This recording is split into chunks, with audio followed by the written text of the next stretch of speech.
May naman. May naman. Hindi na yung solid.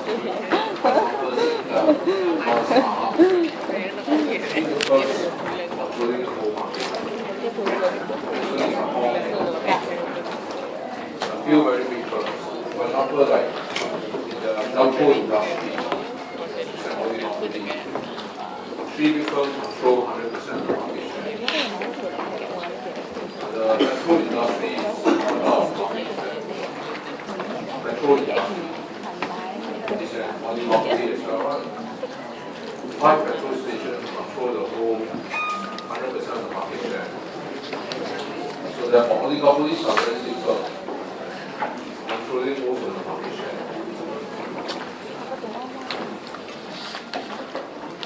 Now,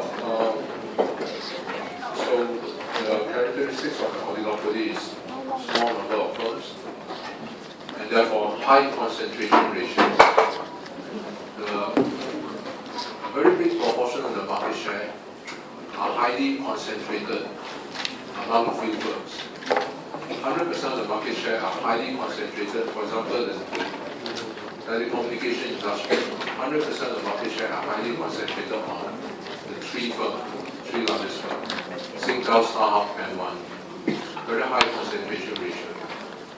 Petroleum industry, 100% of the market share are highly concentrated on 5 firms, Shell, Esso, BP, Contax, SPC. Now, because there are so little firms, very big firms, therefore there's this thing called mutual interdependence. Now, if you only have, for example, 1 or 2 or 3 firms, whatever you do, the other firm will see. But fair competition is different because there are a few hundred firms. So if you go and lower price, will anyone notice? No. But if there are only a few big firms, when you lower price, everyone will see that. And so they will react. So you see, the strategy that you choose, the outcome is different from what you think. Why? Because when you lower price, by right you will get more market share. But the outcome is different. Why different? Because the outcome also depends on the outcome, the strategy choose by your rival. So last time you notice when Shell lower price by 5%. That's the 1 minute action of the sector. See how fast. That's the 1 minute. Because when you only have a few firms, everybody will look at each other very closely. So you try to steal market share from your rival. The minute you do it, your rival will match. That's why there's a strong degree of mutual interdependence. It means the action of one firm, the outcome depends on what? Not only your action, but also depends on the reaction by your rival. Okay? The outcome is not only what you can think. It depends on what your rival does, how they react. Now, differentiated goods, not necessary. Right. Why? I think if you look at Pepsi and Coke, yes, they are oligopolies. A few big soft drink companies control the market share. For example, in Australia, 90% of the market share are controlled by Coke. Pepsi only 10%. But are they selling differentiated goods? Yes. So they're all black color, but the Pepsi has more power. And they sweeter. Now, does that mean that oligopolies will sell differentiated goods? No. The goods can be standardized. Right? You can see some, in the US, you have oligopolies, 2 or 3 big utility companies. Now, if you are buying water and electricity, are they differentiated goods? Water all the same. Electricity, are they differentiated goods? You plug your finger into a socket in Singapore, and if you go to Johor Bahru and you plug the same finger into the socket, will you get the same feeling? It should be the same, right? So it's not a differentiated goods. They are all standardized products. So, and oligopolies can sell differentiated goods, they can sell differentiated or homogeneous goods. That's not the thing that gives them the power. Understand, the product is not important. It's because they are very big firms, very strong, very high economies of scale. So you only have a few big firms, very huge capital requirement. Now, very high barrier to entry. You can go into the soft drink industry, I think. It's a multi-billion-dollar industry. Multi-billion dollars capital requirement. And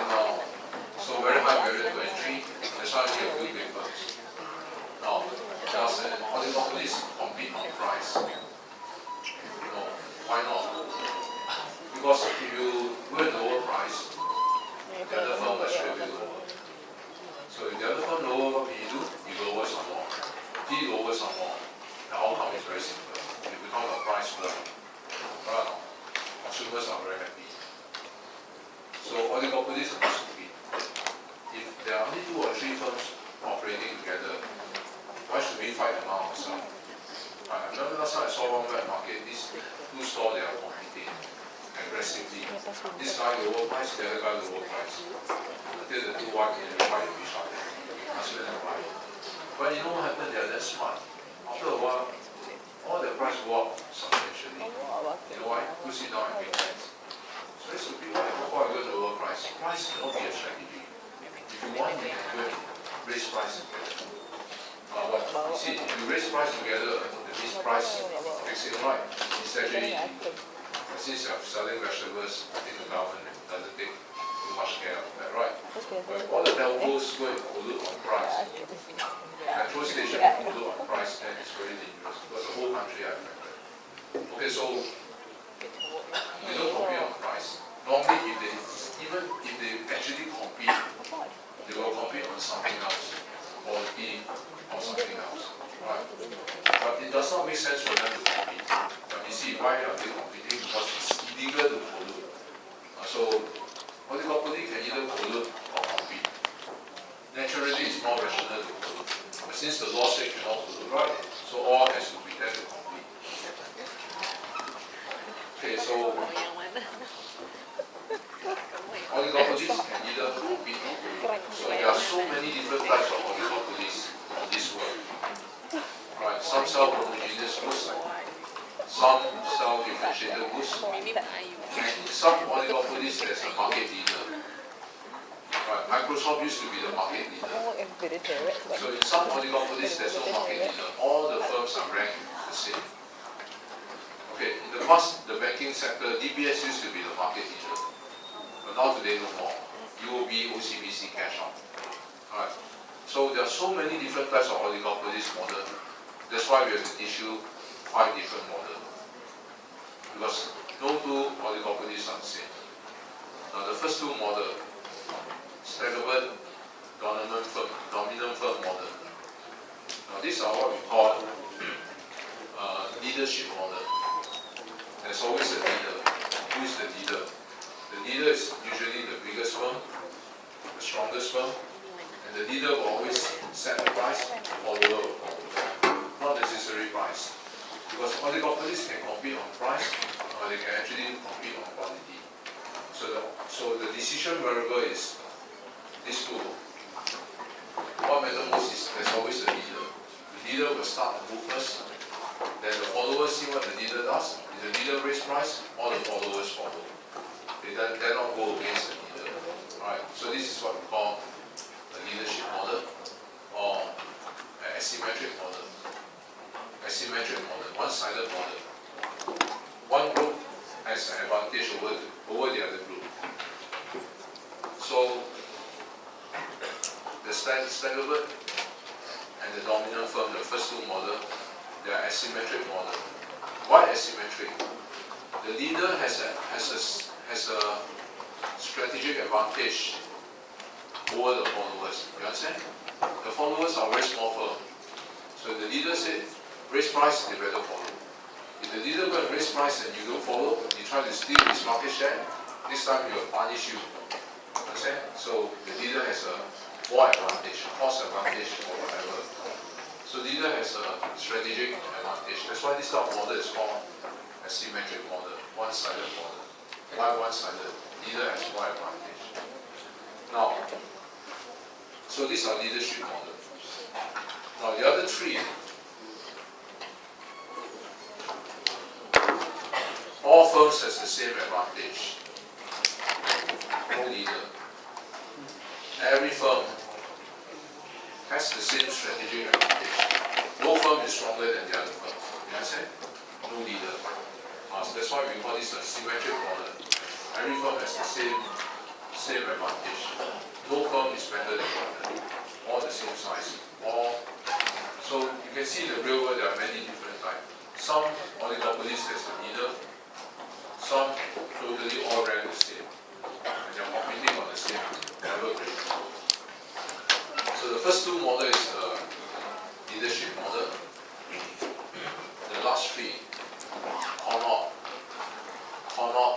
Bertrand, Collusive or cartel model. All these are symmetric model. Okay. Even that within the oligopolies, some of them to maximize profit, some focus on quantity. The Staggerbird model, the leader focus on the optimal quantity to produce to maximize profit. Whereas the dominant firm model focus on what price to sell to maximize profit. A Honnot model focus on what? Every firm focus decide on what quantity to produce to maximize profit. Bertrand is price is the decision variable. Collusive model, cartel. You know what's a collusive model? For example, OPEC is a collusive model. All the members of OPEC collude together to decide what quantity to produce to maximize profit. Alright. So remember we have this thing called quota. Okay, so all of us, you produce 10, I produce 10, I produce 5, add up, cannot exceed quota. By controlling the supply, you can actually control the price of oil. Understand? So this is, if it's a collusive model, then quantity is the decision variable.